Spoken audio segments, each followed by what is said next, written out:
नमस्कार। आज हम बात करेंगे बिहार में भाजपा ने चुनावी जो बिगुल फूंका है उस मसले को लेकर।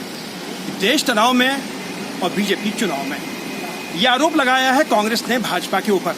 देश में कोरोना वायरस तेजी के साथ पैर पसारता जा रहा है। 2 लाख से ज्यादा लोग संक्रमित हो चुके हैं। राज्य सरकार और केंद्र सरकार की अगर बात की जाए तो उन्होंने हाथ खड़े कर दिए, क्योंकि स्वास्थ्य का जो मसला है, जो हॉस्पिटल हमारे इस देश के अंदर, वहाँ पर इतनी बुरी ज़्यादा हालत है कि वहाँ पर लोगों का इलाज नहीं मिल पा रहा है। इसके अब तो कोई वैक्सीन मार्केट में नहीं आई है। लोगों को अब कैसे रहना है, लोगों को कैसे जीना है, वो लोग खुद समझ नहीं पा रहे, क्योंकि इसमें तेजी के साथ जिस तरह लोग संक्रमित हो रहे हैं उसी तेजी के साथ लोगों की मौत भी हो रही है। ऐसे में सरकार को चाहिए था कि आप कोरोना वायरस को काबू में करने का प्रयास करें, लेकिन बीजेपी ने जिस तरीके से बिहार में चुनाव को देखते हुए, क्योंकि बिहार में अक्टूबर माह में विधानसभा चुनाव होने हैं, और चुनाव को देखते हुए बीजेपी के जो नेता हैं, जो गृह मंत्री अमित शाह, उन्होंने जो वर्चुअल रैली जो शुरुआत की है, उन्होंने जो वर्चुअल रैली जो की है, उसको लेके देश के लोगों का जो है माहौल थोड़ा गर्मा सा गया।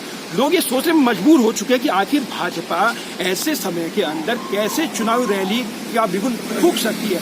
इसी विषय पर हमारे साथ बातचीत करने के लिए दिल्ली के कुछ लोग मौजूदा, इनसे बात करते हैं और जानने की कोशिश करते हैं कि भाजपा ने कोरोना काल के समय जो वर्चुअल रैली की जो शुरुआत की है उसको आप किस नजरिए से देखते हैं, आपको क्या लगता है? आइए बात करते हैं। सर, क्या लगता है आपको कि पूरे देश में कोरोना वायरस फैला हुआ है और आप रैली की तैयारी कर रहे हैं, आप चुनाव की तैयारी कर रहे हैं? ये सुनने के बाद कि बिहार में चुनाव करने की तैयारी में जुटे हुए बीजेपी के लोग, तो पूरे देश के 135 करोड़ लोगों को इतना बड़ा झटका लगा कि जो भाजपा देश हित की बात करती थी, लोगों के जीवन की बात करती थी, लोगों की जिंदगी की कीमत की बात करती थी, आज उसकी नज़र में जिंदगी में मतलब लोगों की जीवन की कोई कीमत नहीं रही। केवल बिहार का चुनाव जीतने के लिए उनका प्रयास चल रहा है। आज पूरे देश के अंदर ऐसा कोई राज्य नहीं है जिसके अंदर बेड मिलता हो किसी मरीज को, कहीं इलाज मिल रहा हो। कब्रिस्तान में जमीन नहीं है मरे हुए मुर्दों को गाड़ने के लिए, शमशान घाटों में लाशों के अंबार हो रहे हैं, अस्पतालों की मोर्चरियां भरी हुई हैं, अस्पतालों के अंदर मरीजों को जगह नहीं मिल रही। लाखों की संख्या में कोरोना के मरीज देश में हैं और रोज हजारों की संख्या में बढ़ते जा रहे हैं। आज पूरा देश एक ऐसे दौर से गुजर रहा है जहां सरकार को और राज्य सरकारों को चाहिए कि उनकी भावनाओं को, उनकी आत्माओं को, उनके इमोशन को, उनके जिंदगी को, उनके रोजगार को, उनके घर की 2 वक्त की रोटी के लिए, उनके रोजगार के लिए सोचना चाहिए, ना कि बिहार की सरकार बनाने के लिए और चुनाव प्रचार करने के लिए समय निकालना चाहिए। क्योंकि जब किसी भी राजनीतिक पार्टी ने इनको कोरोना को लेकर कोई भी एडवाइस की तो इनका एक ही जवाब होता था कि ऐसे मौके पे राजनीति मत करो। आज खुद ये राजनीति करने जा रहे हैं, इनके लिए शर्म की बात है। और उन बिहार के लोगों से वोट मांगने जा रहे हैं जिन्हें 2 महीने तक इन्होंने जिंदगी और मौत के बीच में सड़क पर चलने के लिए मजबूर कर दिया था। मैं कहता हूँ कि ये बड़ी शर्म की बात है। इस मौके पर किसी भी सरकार को चुनाव की बात नहीं करनी चाहिए। सर, बहुत अच्छी बात कही आपने कि देश में कोरोना वायरस तेजी के साथ पैर पसारता जा रहा है। आज की तारीख में करीब 2.5 लाख से ज़्यादा लोग संक्रमित हो चुके हैं। ऐसे में लोगों का रोजगार नहीं है, लोगों का रोजगार खत्म हो चुका है, मजदूरों के पास रोजी रोटी का संकट खड़ा हो चुका है। आपको ऐसे माहौल में अभी देश के अंदर जो त्राही मची, आपको ऐसे हालात संभालने की कोशिश करनी चाहिए कि हालात आपके हाथ से निकल चुके, लेकिन ऐसे वक्त में, ऐसे नाजुक वक्त में आप बिहार चुनाव की तैयारी कर रहे हैं, तो कहाँ से न्याय संगत नहीं है? देखिए, इस टाइम तो इलेक्शन की तो बात ही नहीं करनी चाहिए। कोई भी पार्टी हो, सबसे पहले तो उन्हें देखना चाहिए जो हमारे गरीब मजदूर भाई प्लान करके बिहार पहुंचे हैं। दूसरी, वहाँ पे स्वास्थ्य की सेवा, वहाँ पे उन लोगों के खाने का इंतज़ाम, बच्चों के पढ़ने का, यानी उस चीज़ पे ध्यान देना चाहिए। इलेक्शन तो बहुत देर की बात है, इलेक्शन तो बाद में भी हो सकता है, बाद में भी कोई सरकार बन सकती है, बाद में भी कोई जीत सकता है, कोई हार सकता है, वो अलग मैटर है। सबसे बड़ी चीज़ है कि इस टाइम हमारा देश किस दौर से गुजर रहा है, उसमें भी अगर आप लोग राजनीति करेंगे तो ये गलत चीज़ है। हमारा मानना ये है कि अभी जो आपने पैसे खर्च किए डिजिटल प्रचार पे, उससे अच्छा आप उन गरीब आदमियों को रोजगार दें, वहाँ की जनहित की भावनाओं को देखें, ताकि आने वाले टाइम में बेशक आप इलेक्शन जीत जाएं, आपको लोग भूल जाएं कि आपने 2 महीने क्या अच्छी उनके साथ ट्राई की थी, उनको पहुँचने के लिए गाड़ी नहीं दी थी, उनके लिए बस नहीं चलने दी थी, उनके लिए ट्रेन नहीं चलने दी। आप तो कहीं भी जा सकते थे, मगर वो गरीब आदमी जो कहीं से बेरोजगार था, खाने के लिए तरस रहा था, किसी तरह अपने परिवार के पास 2-2 हज़ार किलोमीटर पैदल चल के अपने घर पहुंचा है, उससे हालचाल पूछने की जगह आप इलेक्शन की तैयारी करें, ये बहुत ही निंदनीय है। देखा होगा कि फिल्म स्टार है सोनू सूद, जो काफी सुर्खियों में है, जिन्होंने खुद अपने खर्चे से गरीब मजदूरों को उनके घर तक पहुंचाया था। मैं आपसे जानना चाहता हूँ, देश के नागरिक हैं, जिम्मेदार नागरिक हैं, क्या हमारे जितने पॉलिटिशियन, जितने राजनीतिक दल के नेता हैं, सांसद हैं, विधायक हैं, क्या उनके पास इतना भी पैसा नहीं कि वो मजदूरों को जो अपने खर्चे से जो एक काम एक अभिनेता कर सकता है, तो क्या एक काम वो नेता नहीं कर सकता था कि अपने खर्चे से आप मजदूरों को घर तक भिजवा पाएँ? इसके बारे में मैं बताना चाहूँगा, हमारे दिल्ली प्रदेश के पूर्व उपाध्यक्ष बीजेपी के और पूर्व अध्यक्ष बीजेपी के मनोज तिवारी जी पूर्वांचल से आते हैं।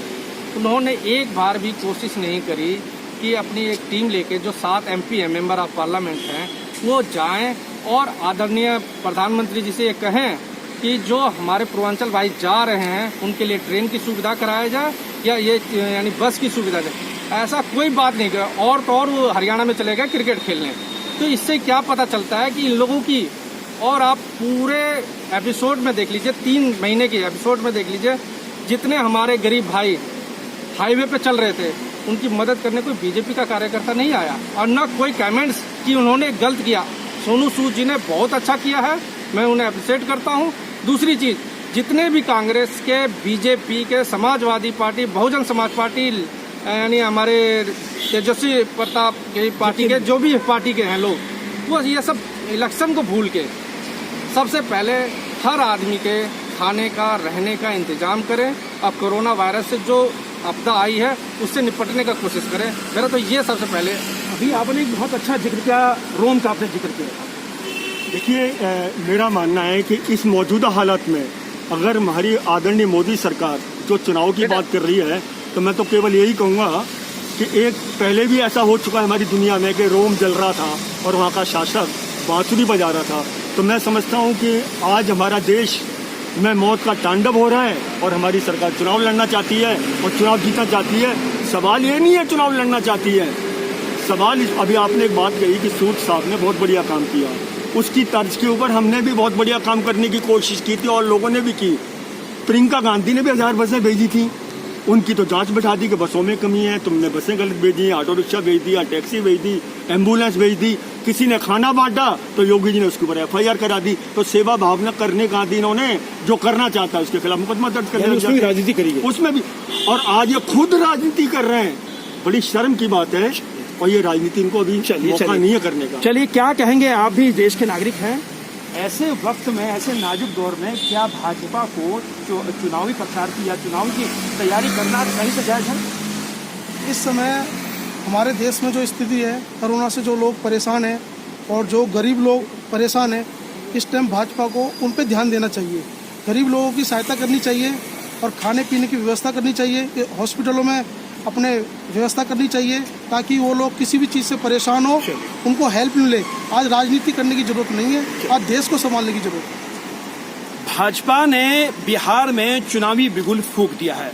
अमित शाह जो गृह मंत्री हैं, सबसे ताकतवर इसमें नेता माने जाते हैं पूरे भाजपा के अंदर, और उन्होंने सबसे पहले शुरुआत की वर्चुअल रैली की। और वर्चुअल रैली की जो खर्चा किया गया था, अगर वही खर्चा, अगर आप जिसमें मजदूर का पलायन हो रहा था, अगर आप वही खर्चा उन मजदूरों पर करते तो शायद हो सकता था कि वो मजदूर आपको दिल से दुआ देता। लेकिन आपने उसमें मजदूर को बेसहारा छोड़ दिया। मजदूर जो है रोते बिलखते, भूखे प्यासे, कटते मरते हुए वो अपने घर पहुंचे हैं। और उसके बाद आप उन्हीं मजदूरों से जब आप चुनाव में जाएं तो उन मजदूर सामने कैसे जाएंगे? आप क्या कहेंगे कि हमने आपके लिए क्या किया? क्योंकि आपको याद होगा कि जिस तरीके से मजदूरों की डेथ हुई थी, करीब इतने लोग मजदूर जो है सड़क हादसे का शिकार हुए थे, कुछ मजदूर जो पटरियों पर कट गए थे, रेल से कट गए थे। तो क्या आपको वो मजदूर सवाल नहीं करेगा?